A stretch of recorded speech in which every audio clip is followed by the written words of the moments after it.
You're listening to the We Are Libertarians podcast network.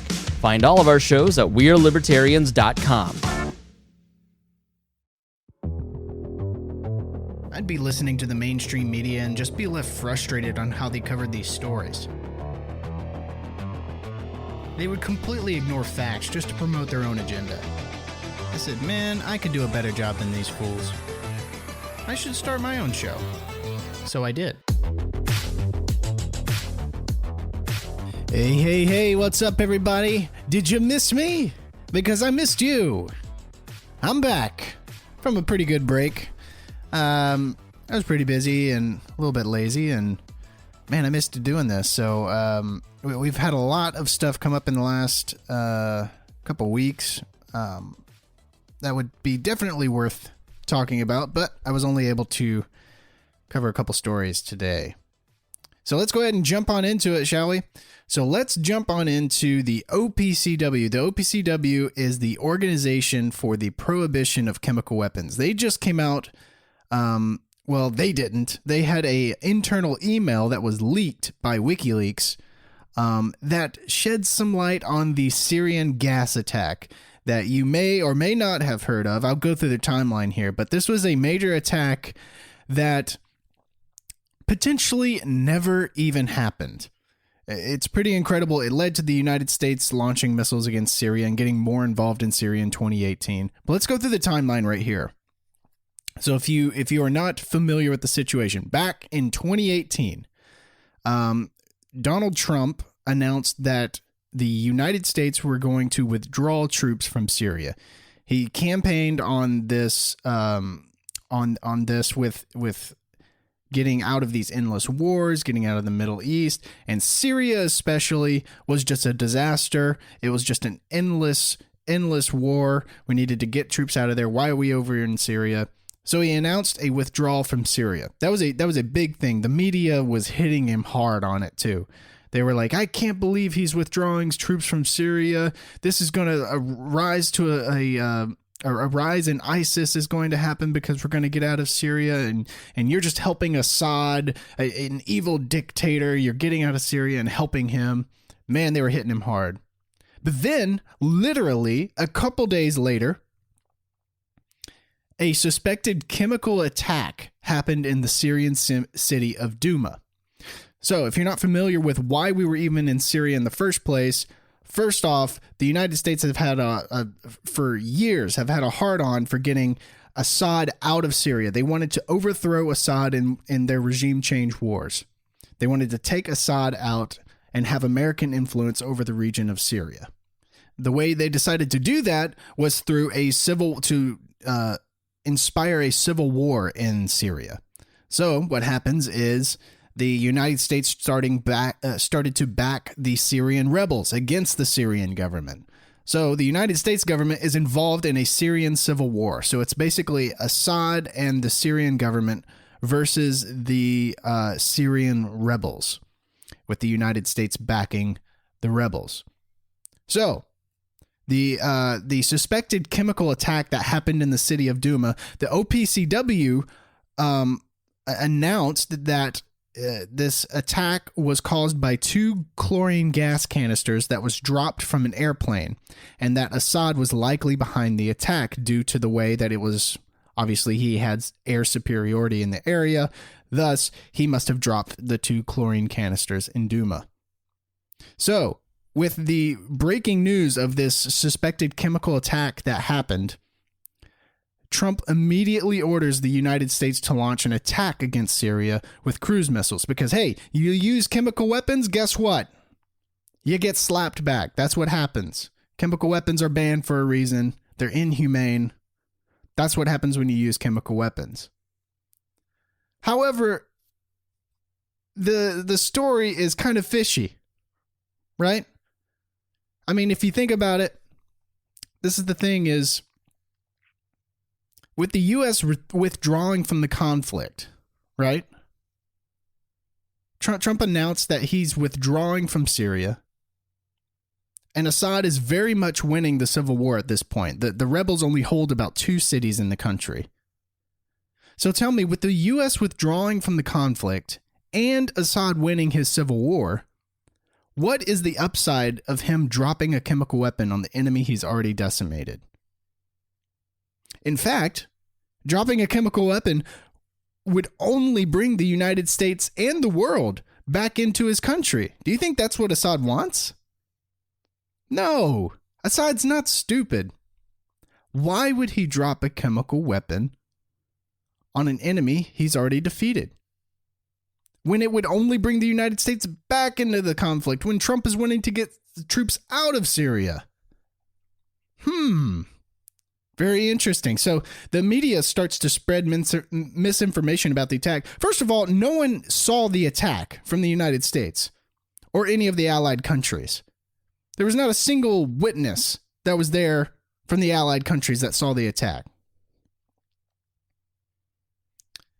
The media starts to spread misinformation about this attack. So this is an interesting clip here. This is the UK broadcaster Sky News. They cut short a former British Army officer, Major General Jonathan Shaw, in mid-sentence as he casts doubt on London's narrative on the alleged Syrian government gas attack in Douma.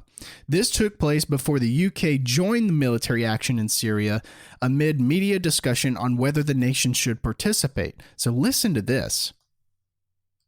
Do you think anything what we've heard from either Sergei Lavrov or indeed the Russian ambassador has made it more difficult for the UK to launch any kind of attack without putting it to Parliament?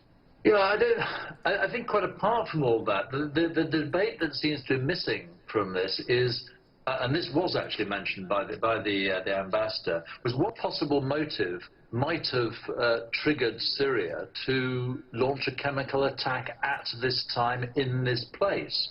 The Syrians are winning.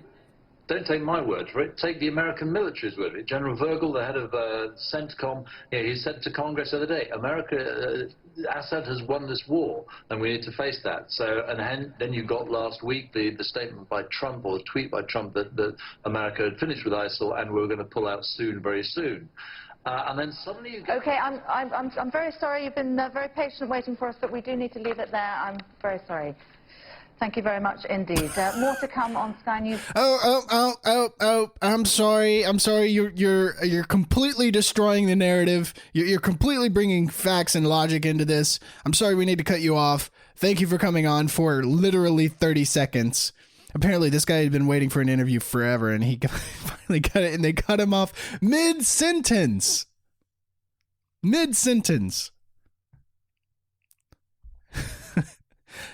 So that's what the media, that's what you saw in the UK and the US abroad. They were completely destroying Trump when he decided to withdraw, but as soon as he struck Syria, they were all for him. They were just pushing the main narrative. Assad used chemical weapons against the Syrian rebels. That's it. Case closed. That's what happened. Well, what happened next was in last May, a leaked document showed that the OPCW's top analyst disagreed with the report and how it portrayed the attack. He was a major contributor to the report, by the way. And he believes that the canisters were placed there by hand, not dropped from an aircraft. They investigated the scene. They went into the building where the canisters were dropped. They saw hardly any damage on the canisters. And from the angle where they were placed, they certainly weren't dropped from an aircraft. They looked at the surrounding damage to the other buildings around. Doesn't quite add up. So even the OPCW, their top analyst who contributed to the report, said he disagreed with the report. He believes that they were placed there by hand. So if they were placed there by hand, who was in that area to place them? Well, that would be the Syria rebels. The Captain Crunch rebels. The Syrian rebels would have done that. And of course, they're backed by the United States, which totally makes sense because that would draw the United States back into the conflict. Right? And that's what the top brass wants. They want to be involved in Syria. They don't want to get out. After this, another OPCW analyst came forward denying the likelihood that an attack even happened at all. Unbelievable. And now the WikiLeaks published an internal leaked email from the OPCW's fact-finding team. The email accused the team of altering investigators' original findings to make evidence of an attack from Assad look more conclusive than it actually was. Holy crap. This is an internal email from the fact-finding team criticizing the OPCW for altering the findings in the official report. So the official report isn't so official. It turns out they've left a lot out. The conclusive evidence that Assad gassed his own people isn't so conclusive anymore. In fact, it's more likely that it even never happened. So the U.S. launched an attack and could have started an all-out war in Syria, in the country of Syria, because an attack that might have never happened in the first place. Tucker Carlson had a great interview guest on this. Let's go ahead and take a listen to his interview he had on his show. We originally spoke all about this story because we think it's important with Jonathan Steele. He's a former chief foreign correspondent for The Guardian. Here's the conversation. I don't want to overstate this. A lot of us, well, not a lot, some of us, this show, had suspicions from the outset that there wasn't much evidence this had actually happened. What do we now know? Well, we now know from this whistleblower who prefers to call himself Alex, we know his real name, and we've got proof that he did work at the OPCW. He was an inspector, one of the team of about 9 people who went to Damascus and to Duma to pick up samples on the ground and to talk to witnesses and check the whole thing out.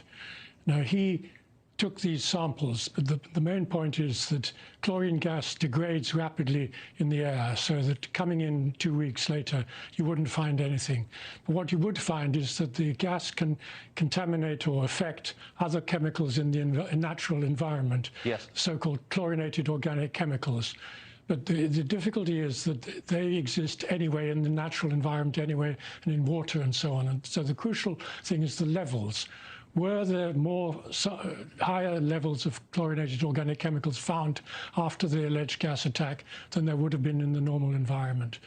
And when they got back to the Netherlands, to The Hague, where the OPCW has its headquarters, the samples were sent off to designated laboratories.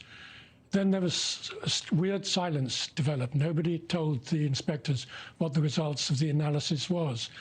And it was only by chance that the inspector found out that 3 weeks earlier the results had come in and they showed no difference at all. There were no higher levels of chlorinated organic chemicals in the areas where the alleged attack had happened, where there's some suspicious cylinders had been found by opposition activists. And so it didn't seem possible that there could have been a gas attack because the levels were just the same as in the natural environment. Well, I'm confused by 2 points. So first, we were told, and again, sternly lectured, that the U.S. government had absolute evidence that this gas attack took place, A. B, if OPCW knew that there wasn't actually evidence, why did it take a whistleblower to tell the rest of us? Well, on the first point, I mean, they just rushed. It was rushed to judgment. The missile strikes, which included British and French missiles as well as the American ones, happened about 2 or 3 days after the alleged gas attack, when no inspectors had been on the ground. There was no evidence on the ground, so it was just fabricated, as it were. The reason to go in, it was a rush to judgment. But the second point is that there was no real reason why Assad would make an attack at this stage, because he was already capturing most of Duma and was about to capture the rest of it. He didn't need to go in for a chemical gas attack at that stage. We've been lied to. We've been manipulated. We knew it at the time. Thanks so much for coming on tonight. I appreciate that. It's a fascinating story. It's an important story. I hope it gets picked up by others apart from just this show. Jonathan Steele, thank you. All very interesting stuff. Very interesting stuff. It seems like we were lied to about this attack. But even if there was a chlorine gas attack, my money is on that guy that Tucker interviewed for being the one who created it. Yes, I created the chlorine gas. And what happens is once the chlorine gas gets in your lungs, very, very bad things will happen to you, Bond. And I've been watching you, James Bond. And I want bad things. I don't know. He just seems like the evil villain in a James Bond movie, doesn't he? Like he's slowly turning around in his chair with his cat in his lap. Hello, I've been expecting you. The chlorine gas canisters aren't in this building. They're in one building in L.A. You'll have to fly across the world to get to them in time, but you won't get to them in time because they're on a timer, and the timer is less time than it would take you to get there in the first place, so there's nothing you can do.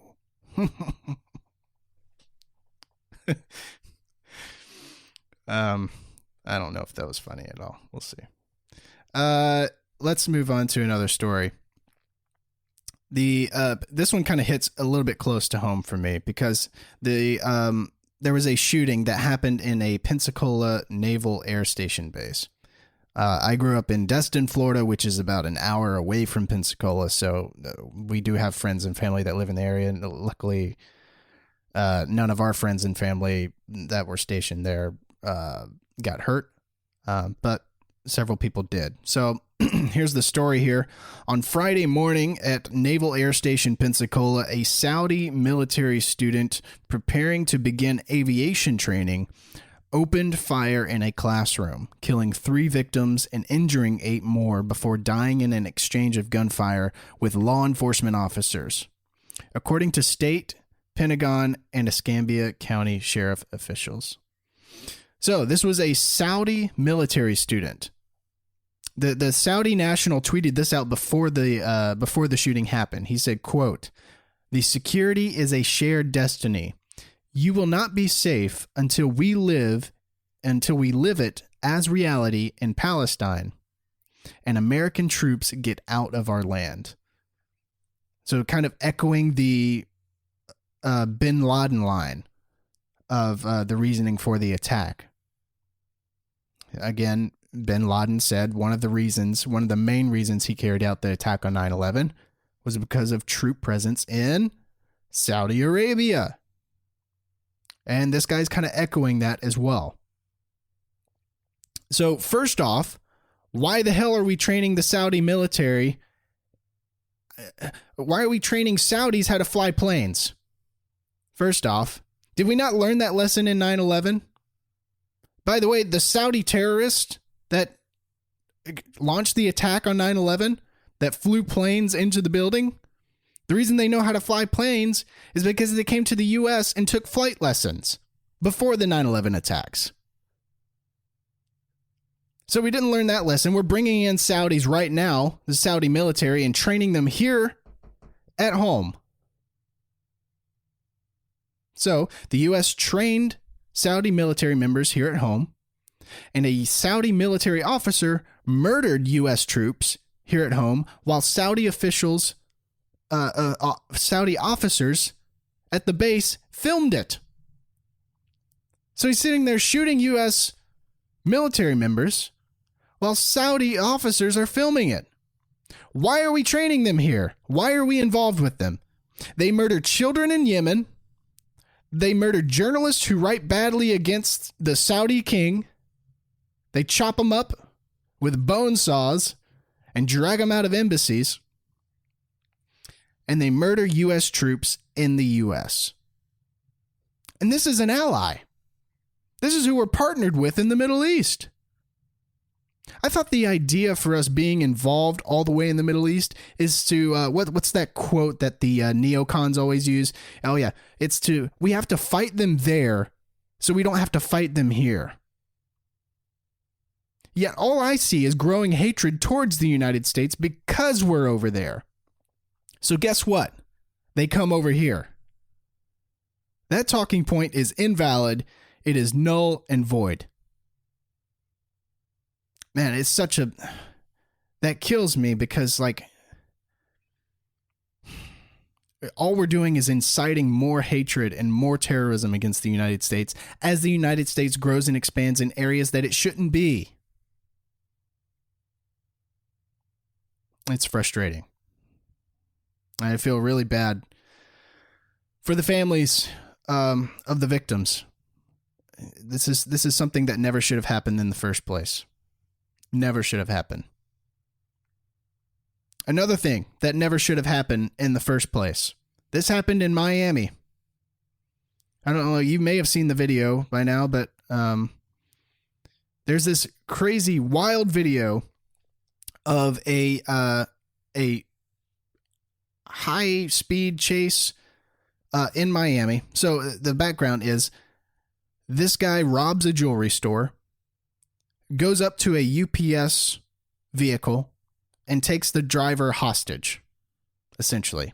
So he gets into the vehicle, takes the UPS driver hostage, and gets into a chase with the police on the highway in rush hour traffic. Like he's weaving in and out, like cars are practically standing still, and he's just weaving in and out between them.